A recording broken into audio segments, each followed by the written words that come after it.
One of the earliest discussions I had when I got involved with the film was talking about the style of camera work that would be involved. Camera? What camera? I thought it was a computer, so there's no rats in the movie, and there are no people either. You know, it's all a model, and the camera's a model, and it works like a real camera. I kept referring to a tiny rat cameraman, and the idea of it is just if we had someone rat-sized covering these scenes and following Remy around, what would it look like? When we're moving around with the rats, it's a looser camera. It's like a guy with a steady cam or a guy that's hand-holding a camera rather than pushing a dolly. Because we still want that camera operator error that would normally be there.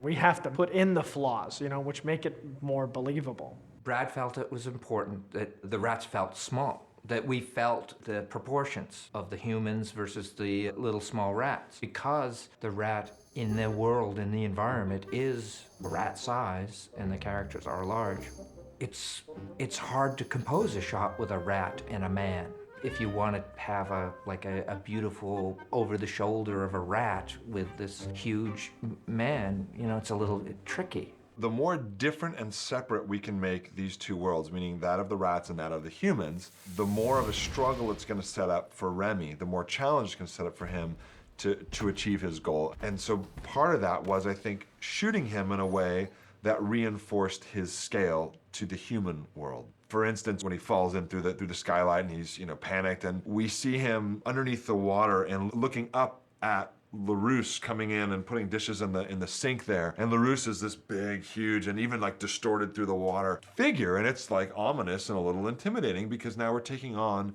Remy's point of view here. When we were in Paris, we were pretty mindful of trying to get photo reference of things that would not appear in books. I was always with my camera down at street level trying to get what these different rat point of views might look like and what the textures might look like.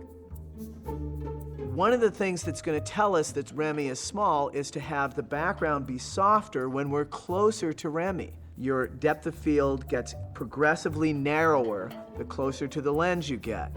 So anytime we're in medium to close-up shots of Remy, we are mimicking the way an actual lens would be filming a real rat. Without the audience knowing why, it tells the audience this guy is small.